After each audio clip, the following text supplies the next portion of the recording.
Olá, meus queridos e amados irmãos e irmãs, com muita alegria cumprimento a todos através de mais um estudo da Palavra de Deus. Gostaria de convidá-los para juntos fazermos uma oração.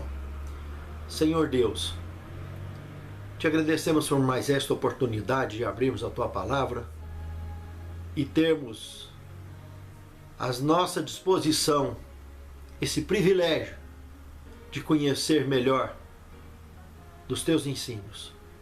Nos abençoe, nos guarde, nos prepare para o Teu reino, nos encha da iluminação do Teu Santo Espírito e da inspiração do mesmo, para que possamos não só praticar, mas transmitir àqueles que nos cercam. Nós te pedimos e te agradecemos essas bênçãos em nome de Jesus. Amém, Senhor.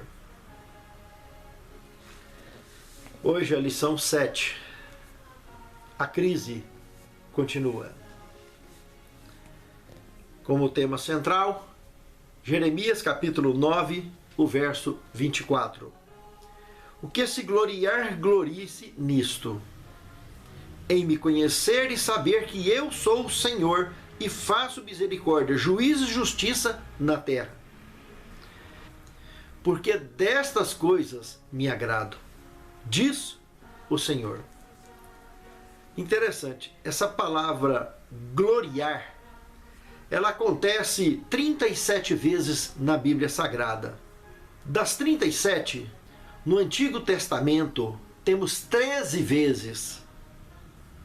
24 vezes está no Novo Testamento. Observe, e das 24 vezes que essa palavra aparece no Novo Testamento, 23 Paulo citou. Uma foi Tiago. Isso lembrando que 1 Coríntios, capítulo 1, verso 31, Paulo cita exatamente esse texto principal que acabamos de ler, de Jeremias 9, 24. Isso nos deixa claro que ao lermos Gálatas capítulo 6, o verso 14, olha o que Paulo diz aqui.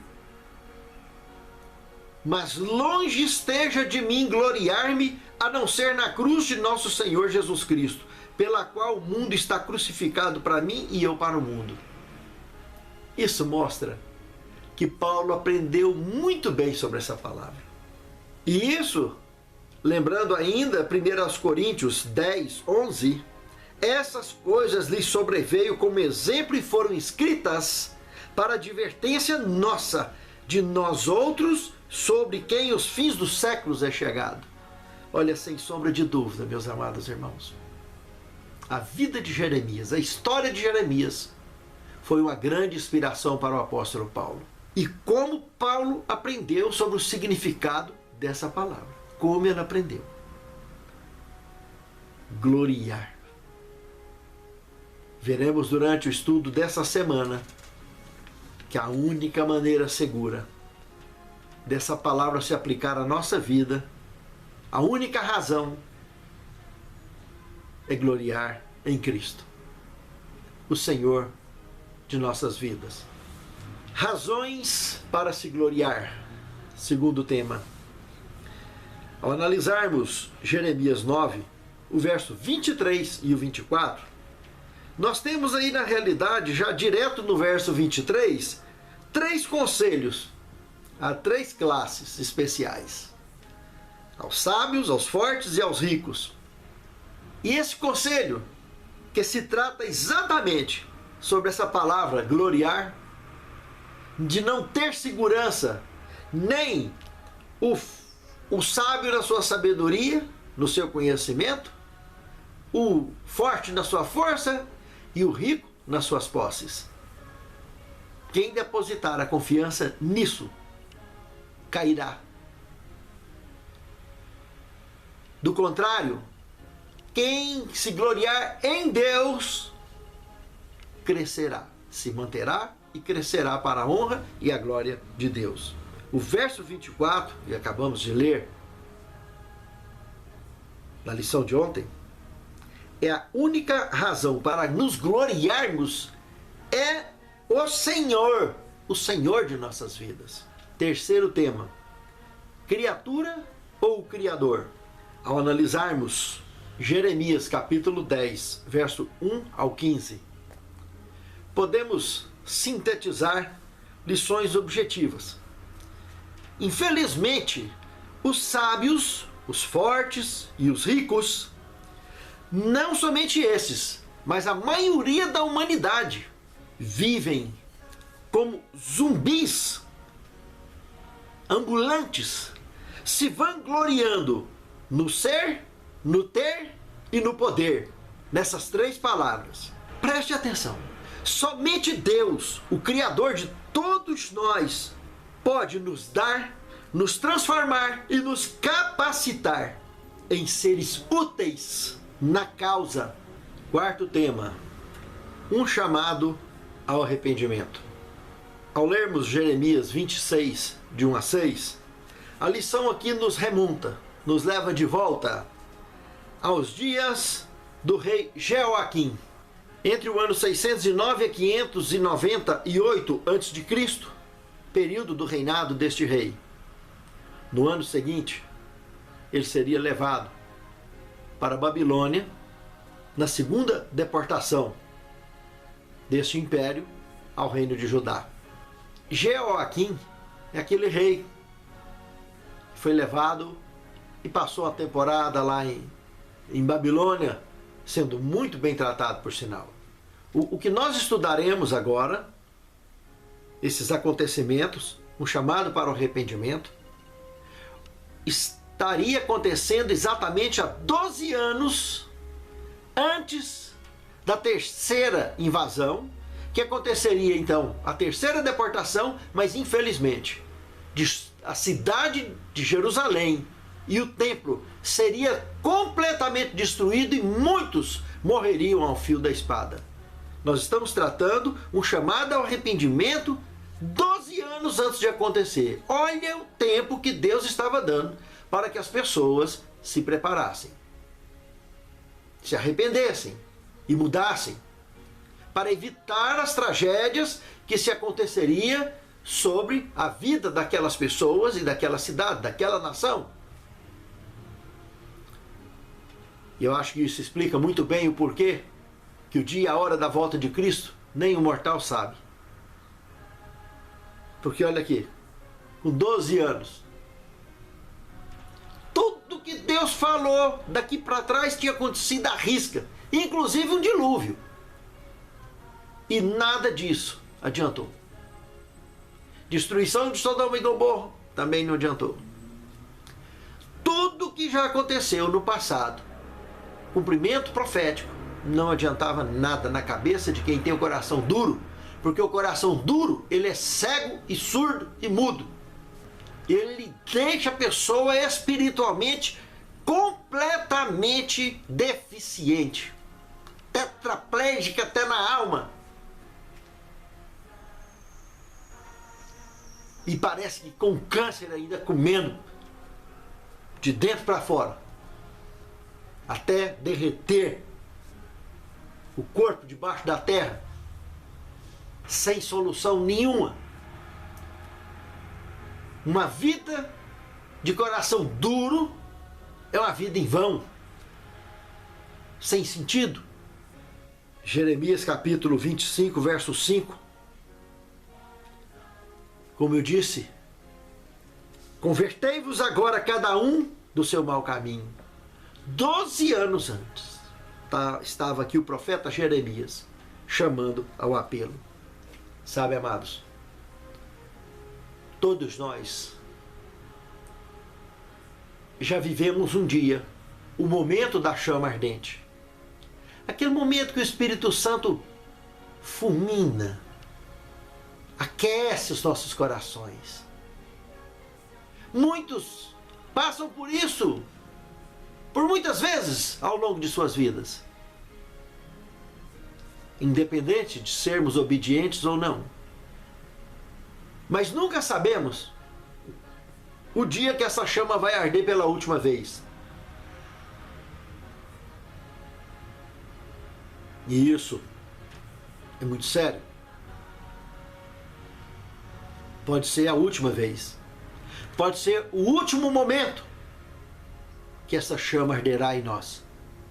Por isso, jamais, quando o Espírito Santo aquece os nossos corações com o seu apelo, seria bastante sensato e prudente obedecer antes que seja tarde demais. 12 anos antes. E quantas vezes essa chama ainda iria arder em seus corações? E não adiantou. Todos conhecemos a história de Judá. Quinto tema: o chamado para a morte. Ao analisarmos Jeremias do capítulo 26, do verso 10 ao verso 15, nós podemos ver que Jeremias, em sua persistente mensagem, deixou claro em poucas e boas ao reino de Judá que mesmo que vocês me chamem, me conduzam para a morte, saiba que de fato quem morrerá será vocês, se não vos converteis de vossos maus caminhos. Jeremias era tomado por aquele fogo nos ossos, que no momento que se manifestava dessa forma o Santo Espírito na vida dele, do mesmo jeito que Sansão adquiria aquela força sobrenatural para fazer o que fazia, ele adquiria da mesma forma para pregar, para falar em nome do Altíssimo. Mesmo que quando essa chama estivesse tranquila, como ficava também Sansão, que ele ficaria como uma pessoa normal, mesmo que ele viesse a refletir o que falou, o que fez ou deixou de fazer. Sabe, irmãos, aquele momento da manifestação do Espírito Santo, esse homem falava e não se calava. Quanto mais as pessoas o importunavam, o ameaçavam, naqueles momentos que ele estava com fogo, aquele batismo de fogo espiritual, quanto mais ele era importunado e ameaçado, mais ele pregava, mais o olho dele brilhava, mais os lábios dele brilhavam. E as suas palavras eram como letras de fogo. Apesar das pessoas se irritarem, se indignarem, mas através dele, aquela chama do Espírito Santo atingia como tições de fogo os corações de todos ali em volta, avisando, advertindo-os sobre a seriedade do momento. Quantos e quantos hoje em dia faz a mesma coisa na igreja e está ouvindo o chamado, está ouvindo a mensagem, está ouvindo a advertência e continua maltratando os servos de Deus? Até quando essas coisas continuarão acontecendo? Aconteceu no passado, continua hoje, mas Jesus em breve vai voltar. Jeremias, como qualquer servo de Deus, apegado ao verdadeiro dono da missão, ao Criador do universo, sempre estará firme. Jeremias ficou firme.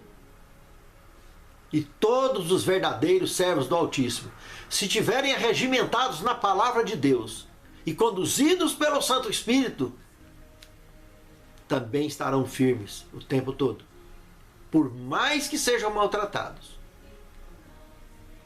cumprirão com suas missões. E um dia, naquele grande dia, ninguém vai poder dizer que não ouviu ou que não sabia. Sexto tema: a fuga de Jeremias.